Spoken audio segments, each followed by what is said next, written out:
जब मैं पैदा होऊंगा तो मैं यही प्रार्थना करूंगा कि मुझे इस गर्भ में दोबारा से न आना पड़े। मैं तेरी आपकी शरण में ही रहूं, आपकी शरण में ही रह करके मेरी आत्मा पवित्र है। ये संसार एक नाटक है जिसमें आप आए हैं। आज ये आपके माता पिता हैं, वो आपकी माता है, भाई है, बहन। लेकिन कल जब मनुष्य मर जाता है, कोई किसी का भाई, कोई किसी का मित्र, कोई किसी का बंधु नहीं रहता, क्योंकि ये आत्मा जो है शरीर से निकल जाती है और दूसरे शरीर में प्रवेश हो जाती है। जैसे पुराने वस्त्रों को छोड़कर आप नए वस्त्र धारण करते हैं, यह हमारी आत्मा भी पुराने शरीर को त्याग करके, अपवित्र शरीर को त्याग करके शुद्ध शरीर में प्रवेश करती है। और फिर अगर हम जीवन में पुण्य के कार्य करेंगे, भगवान का स्मरण करेंगे, तभी हमारी आत्मा शुद्ध हो सकती है, पवित्र हो सकती है। अगर जीवन में आपने कोई अच्छा कार्य नहीं किया, भगवान का स्मरण नहीं किया, तो ये आत्मा पवित्र कभी नहीं हो। इसलिए हमें प्रयास करना चाहिए कि हम अपने जीवन में इस मनुष्य शरीर को ग्रहण करके भगवान का स्मरण करते हुए, भगवान के चरणों का ध्यान करते हुए अपने जीवन को व्यतीत करें। जब हमारी विवाह शादी हो जाती है, उसके उपरांत बच्चों के पालन पोषण में कुछ समय बीत जाता है, कुछ समय इधर उधर के कार्यों में बीत जाता है।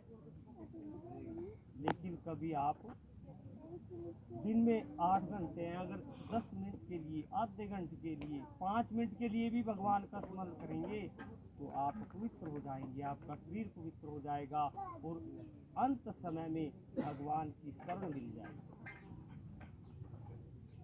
अगर हम पुण्य के कार्य न करते हुए अपने जीवन को व्यतीत करते हैं तो बार बार इस धरती पर जन्म लेना पड़ेगा और इस नाटकीय जीवन को व्यतीत करना पड़ेगा। यहाँ कोई किसी का नहीं है, ये कुछ समय के लिए, जैसे आप नाटक देखते हैं ऐसे ही हमारा जीवन है। कुछ समय के लिए आप यहाँ रुके, विवाह शादी हुई, बच्चों का पालन पोषण किया और सारी जिंदगी उसमें ही गुजार दी और फिर अंत समय में मृत्यु हो गई। लेकिन जिस कार्य के लिए आप आए हैं उसको करना चाहिए। किस काम के लिए आए हैं कि भगवान का स्मरण करेंगे, हमें मोक्ष की प्राप्ति होगी, हमें इस धरती पर दोबारा से नहीं आना पड़ेगा। जो आत्मा पवित्र होती है वह सीधे ही भगवान की शरण में जाती है, उसको भगवान के विमान लेने के लिए आते हैं।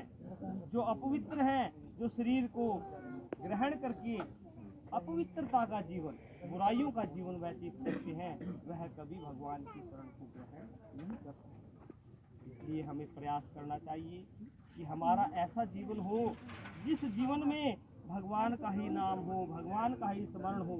श्री कृष्ण गोविंद हरे मुरारी, हे नाथ नारायण वासुदेवा।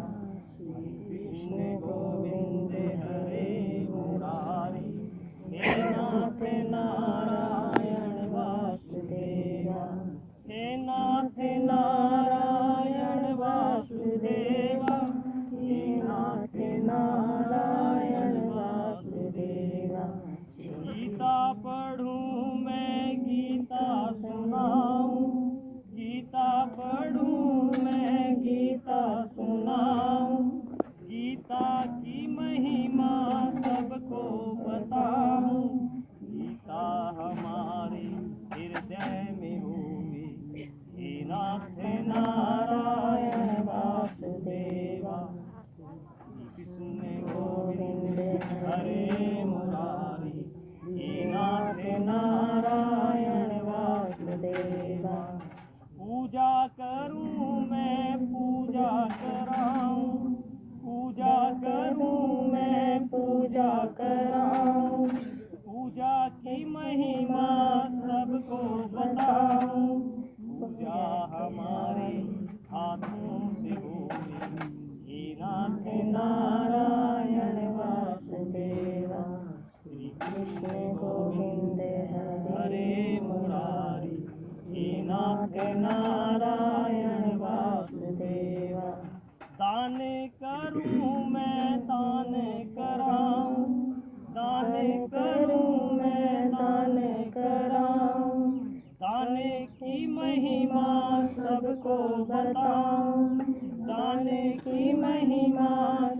आजीवन सॉरी दान हमारे हाथों से हुए, दान हमारे हाथों से हुए, हे नाथ नारायण वासुदेवा, श्री कृष्ण गोविंद हरे मुरारी, हे नाथ नारायण वासुदेवा, हरे कृष्ण गोविंद हरे मुरारी, हे नाथ नारायण वासुदेवा। इस प्रकार से अपने जीवन को भगवान का स्मरण करते हुए व्यतीत करते हैं। जैसे ही हमारी जीने की प्रक्रिया है, जन्म लेने की प्रक्रिया है, वैसे ही मरने की प्रक्रिया। जब मनुष्य गर्भ में आता है तो 9 महीने के बाद उसका जन्म होता है, 10 दिन। ऐसे ही मनुष्य जब मरता है तो 10 दिन के बाद शरीर मिलता है। 10 दिन के बाद हम लोग कह देते हैं कि पंडित जी तीसरे दिन ऐसे कर दो, हवन कर दो। कैसे कर दे, क्यों कर दे? अरे जब वो शरीर ही नहीं बना, किसके लिए कर रहे आप? क्यों कर रहे हो आप? अगर ऐसा करते हैं तो आपके परिवार समाप्त होते चले जाएंगे। परिवार में कुल की वृद्धि नहीं होती है जो ऐसा करता है। ये आप अपने जीवन में पता के देखना, जो ब्राह्मण की बात को नहीं मानेगा, अपनी बात को चलाएगा, तो जीवन में कभी कुल की वृद्धि नहीं होगी, ज्ञान नहीं मिलेगा। ज्ञान अगर आप